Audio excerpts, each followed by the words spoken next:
Minnesota. I believe Dr. Cornicelli is calling me right now, so just a sec.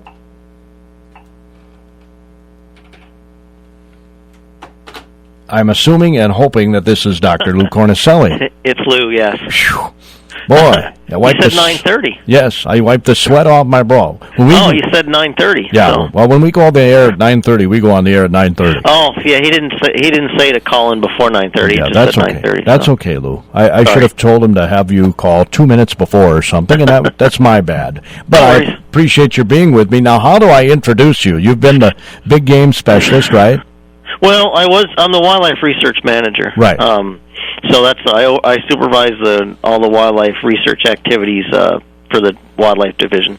And we wanted to specifically tackle chronic wasting disease today, and that's a big issue to tackle. It is, yeah, it is. There's a lot going on. A little bit of controversy, obviously, but there's still a lot. There's a lot going on. Well, we'll touch on the controversy, I guess, a bit later. But first of all, I want to educate people. What is chronic wasting disease? Well, what it is, it's a degenerative neurological disorder that affects cervids, so deer, elk, moose, and reindeer. What happens is they pick up this prion becomes misshapen, and then it causes these neurological problems and eventually leads to death. So an animal that becomes infected with the disease, if it's not killed by some other method, would eventually succumb to it. And our concern, obviously, is that as this disease has taken hold in a bunch of other states, we really don't want to wind up like that. So we've been pretty aggressive trying to eliminate the disease since just finding it a couple months ago. So the bottom line is it's a 100% fatal disease that would eventually impact deer populations. So we're trying to get on it as quickly and as aggressively as we can. And we don't know what causes this, do we? Well, we know what causes it. We don't know right now how it got into Minnesota, but we know it's caused by a misshapen, what's called a prion, and so we know how they pick it up. They pick it up what we call horizontally, so either through the environment or from an infected deer. So we know a lot about the disease. We don't know everything for sure, and we certainly don't know right now how it got into this state. Can this get in domesticated animals? Not to our knowledge. There's been a lot of research done on the prion, and it is very specific to cervids. Now that said, there's other prion diseases that do affect other mammals. So we're probably all heard of mad cow disease, right? Or that's the bovine variant. There's something called Creutzfeldt-Jakob disease, which affects humans. So these prion diseases are fairly well described in a bunch of mammalian species, but chronic wasting disease has so far only been implicated in deer, moose, and elk and reindeer. So we don't think it does. But of course, science evolves as we learn more.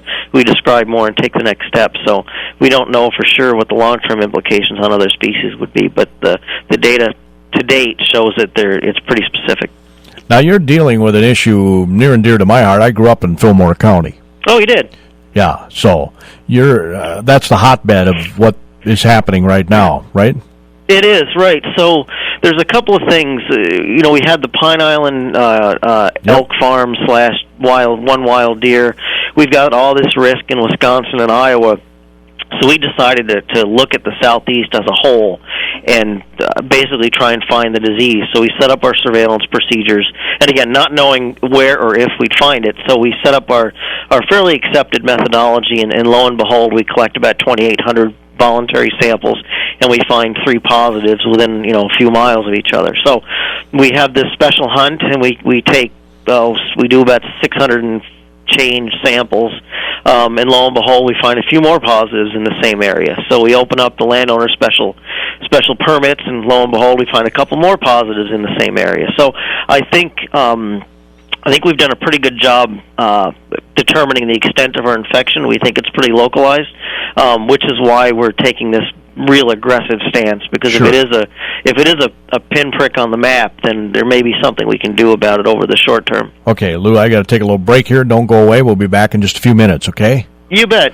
Dr. Lou Cornicelli, he's, of course, Wildlife Research Manager for the Minnesota Department of Natural Resources.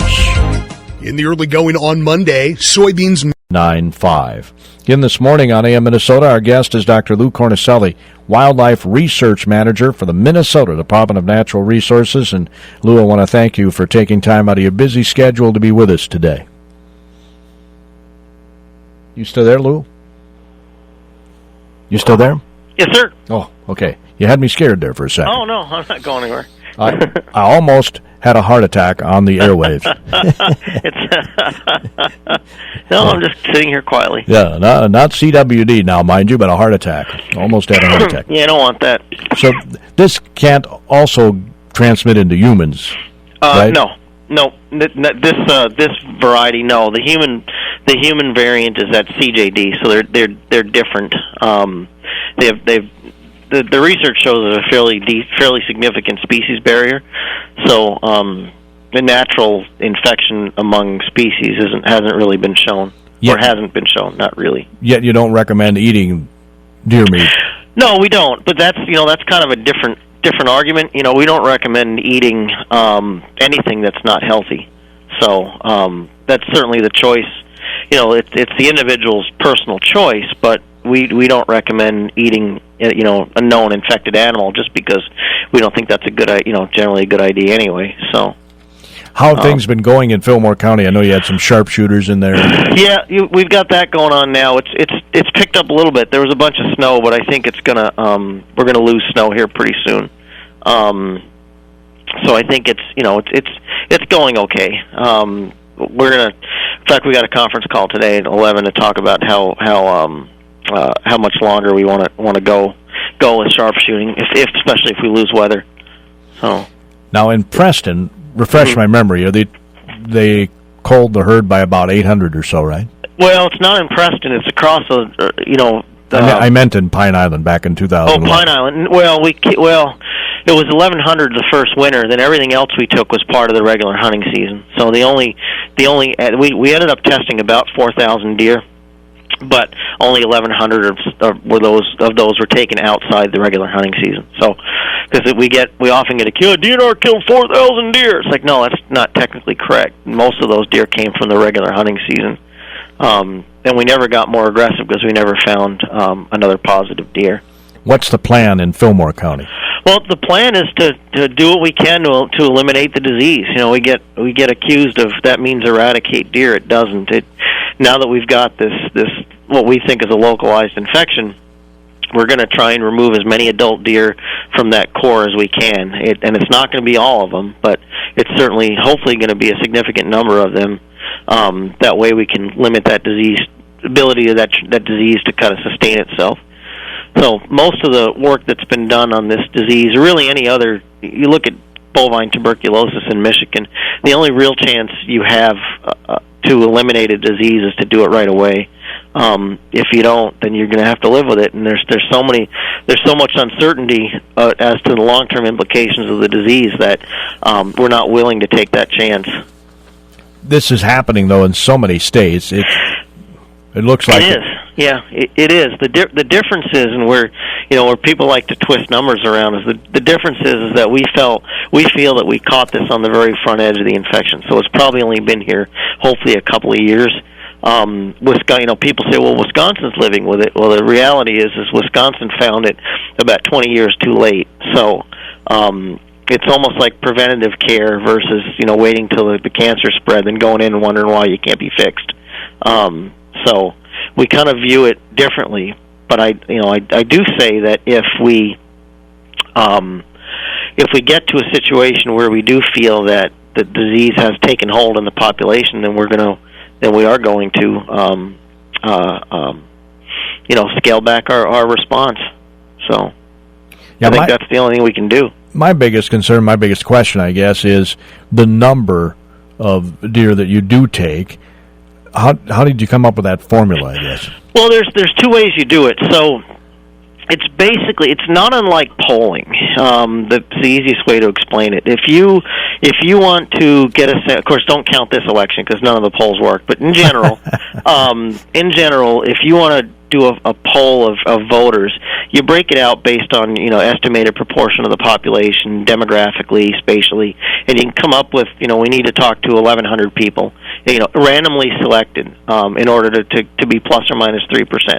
So it's basically a lot of the same thing. The only difference is it's sampling without replacement because the deer is dead. So you come up with a sampling strategy, and it's about 300 to 450 deer will give you a pretty good sense as to whether or not the disease exists in the population. So that's how we lay out our surveillance when we're looking for disease. Once we found it, it's a lot different. Then it's a more aggressive response where we're trying to lower densities, limit spread, and the final number goes out the window. So when we came out with 900 back when we had 2 positives, that's based on estimated densities, the spatial distribution of deer, the size of the area, and that's just 900 is about the number. But that changes when you continually find positives in the same location. So it goes up, you're saying? Well, it goes up. It goes up. The big end goes up, so the number goes up. But you're not doing surveillance anymore. You're actually doing deer removals to limit disease spread because you found it. We'll just use the human health analogy again. We go in for screening colonoscopies every 5 or 10 years. They find something. They don't say come back in 5 years. You go back every year until they resolve the issue. So it's a matter of detection versus response when you find something, and a lot of that gets mashed around and twisted a bit. But the reality is the goal is to remove what you can, prohibit recreational feeding, which brings deer together unnaturally, and then, with the fingers crossed that you can burn the disease out. Didn't I read where a national CWD plan has been fashioned? It's not been fashioned. It's something I think we would all agree with. Whether you're a farm servant owner or whether you're a wildlife professional, there's got to be some level of funding appropriated to deal with this response. Whether that's in the indemnification for farm servants or paying for surveillance or response for wildlife agencies, and there isn't one now. There used to be. Up until the mid-late 2000s, there was money appropriated at the federal level to help states pay for CWD surveillance, and that's gone away. So what we do now is we balance it on the backs of our deer hunters and other licensed buyers. So we're certainly looking at a better funding mechanism, but some sort of national standard as to how we approach this disease is I think it's pretty important. And again, there's a big difference between approaching it from the front end versus approaching it halfway through. And the agency that's going to come up with this chronic wasting disease plan, as I understand it, and you'll have to explain this to me, is the U.S. Department of Agriculture. Right, yeah, and it's all indexed off of farm servants, because they're agricultural commodities. So USDA has historically paid for that, for the indemnification, and also for the surveillance on wild deer or elk. So yeah, it would be generated out of the U.S. Department of Agriculture because most of it would likely be used to buy servant farms. I don't know why the DNR doesn't oversee this instead of the U.S. Department of Agriculture. Well, the DNR oversees what happens at the state level for wild deer. USDA would oversee some sort of a national program that would cover all of the states. So, as deer being a non-migratory species, they're regulated by the state in which they live. In this case, it's the Minnesota DNR. In Wisconsin, it's the Wisconsin DNR. So, we approach things from the statutory perspective that we have certain duties, obligations, and charges that allow us to do certain things related to wildlife health, wildlife population management, opening and closing seasons. All that stuff is controlled by the states. The federal government gets involved in migratory species like waterfowl. Do you know how many states CWD's been detected in? I believe it's about 24. I think it's right around 23, 24. That's a lot. Almost half, yeah. Almost half. And I read where they had their first case in Europe. Right, in Norway, I think, in reindeer. So that's how it got there is anybody's guess. But certainly,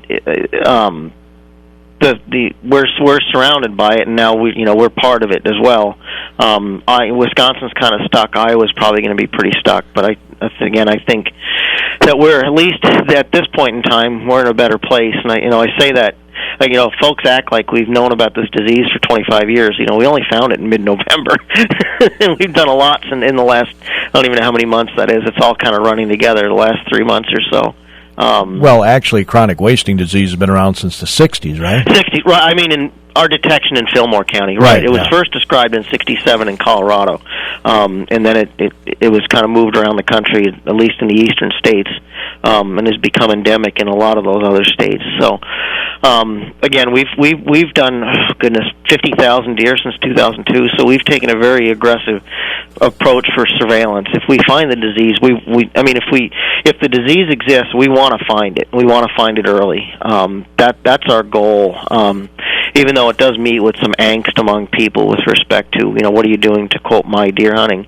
We have this responsibility as managers, trust managers, to look at that future generation that benefits all citizens, not just this deer season or that deer season. So oftentimes we're stuck making some pretty tough decisions, knowing that they're not popular in the short term, but they may have long-term benefits, and that's the goal. It's very hard to explain, and folks a lot of times don't like to hear it.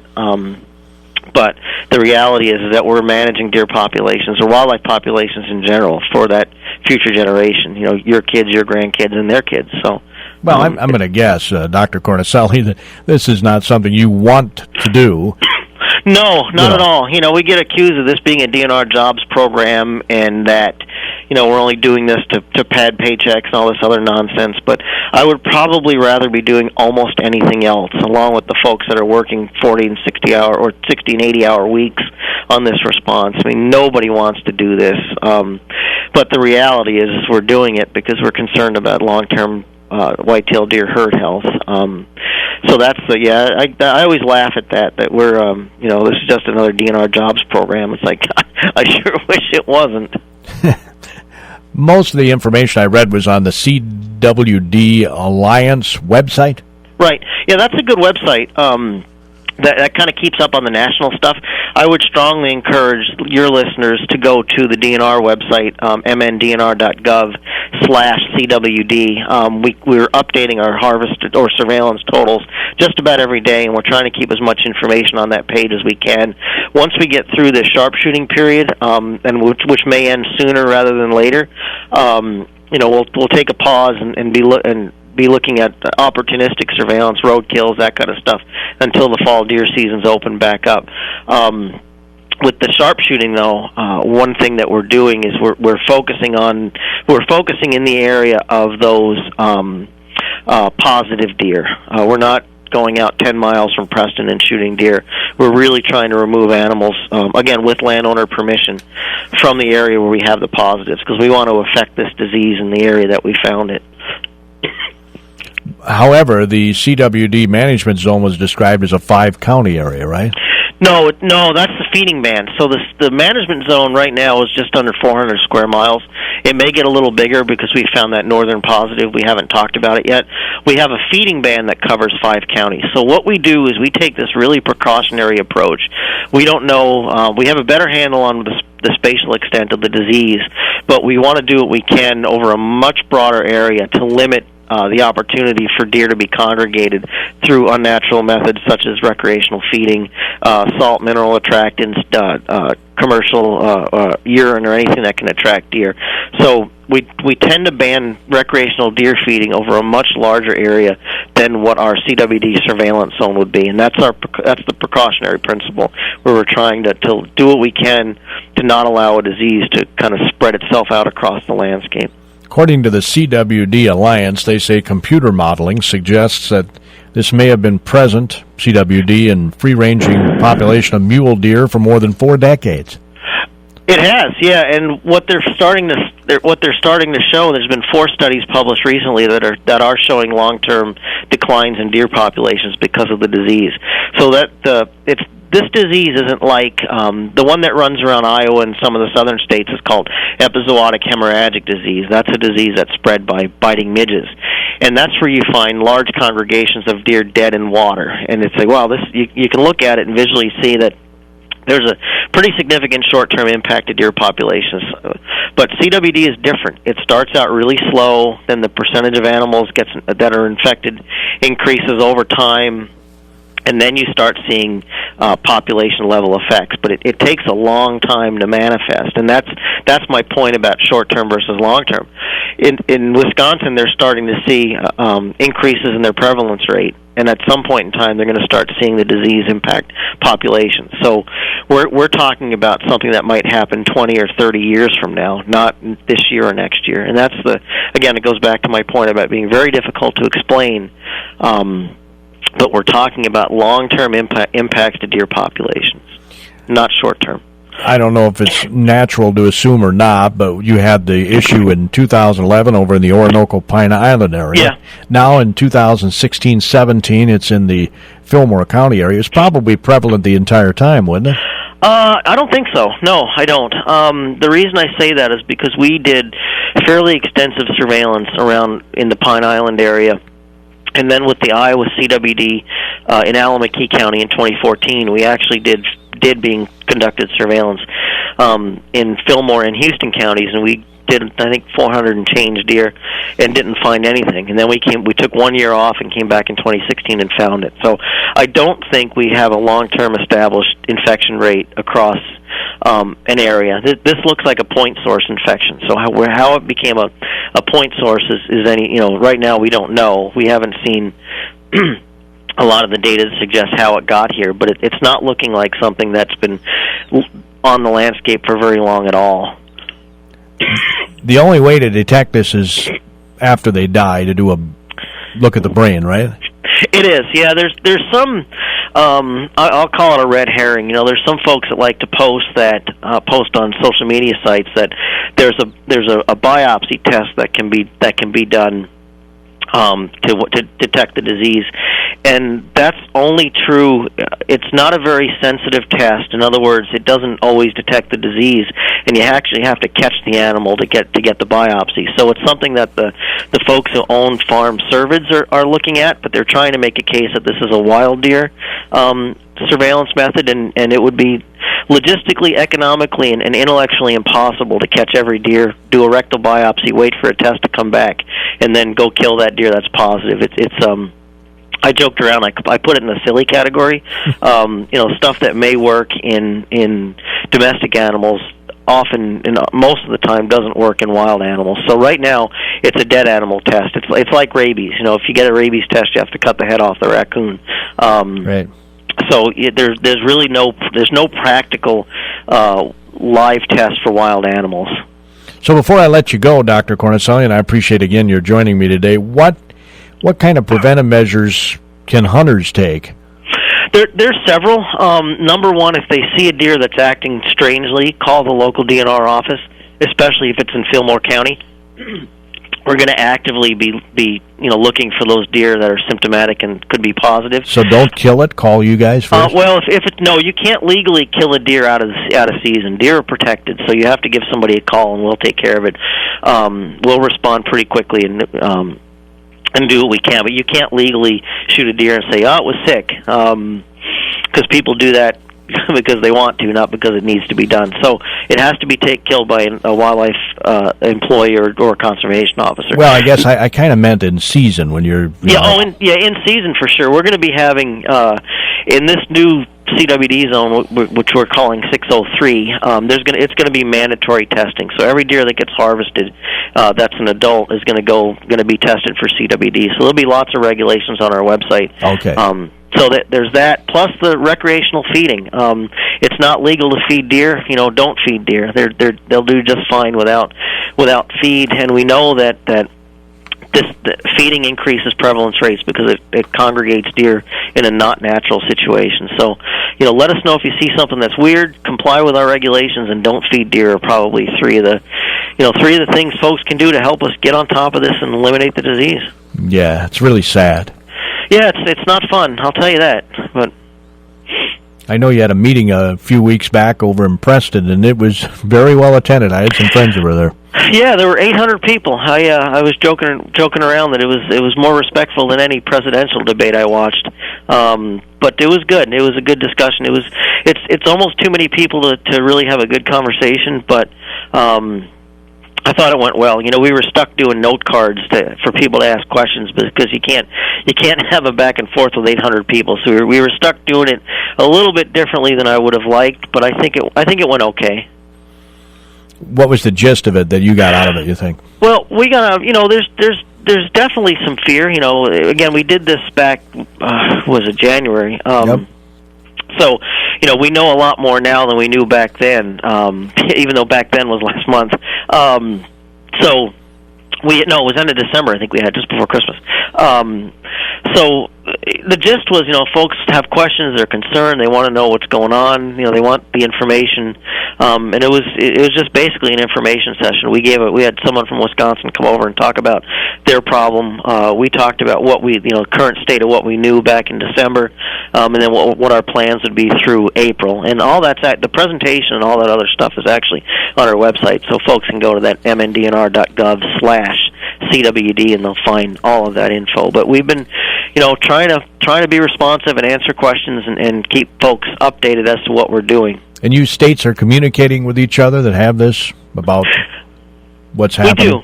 Yeah, we do. You know, obviously the regulations are up to that individual state, like I talked about. Right. But we learn from each other. You know, we talk to our counterparts in other states, and we try and take elements of what worked, what didn't work, and so yeah, we do. You know, it's tough to do because, you know, there's a lot of variability right. among the states, but we most certainly talk and try and be consistent wherever we can. Thank you, sir. I appreciate it. You bet. My pleasure. Glad we could chat. Good luck. All right. Take care. And I think they might need it, unfortunately. You're in tune to KDHL-AM in Faribault, Minnesota.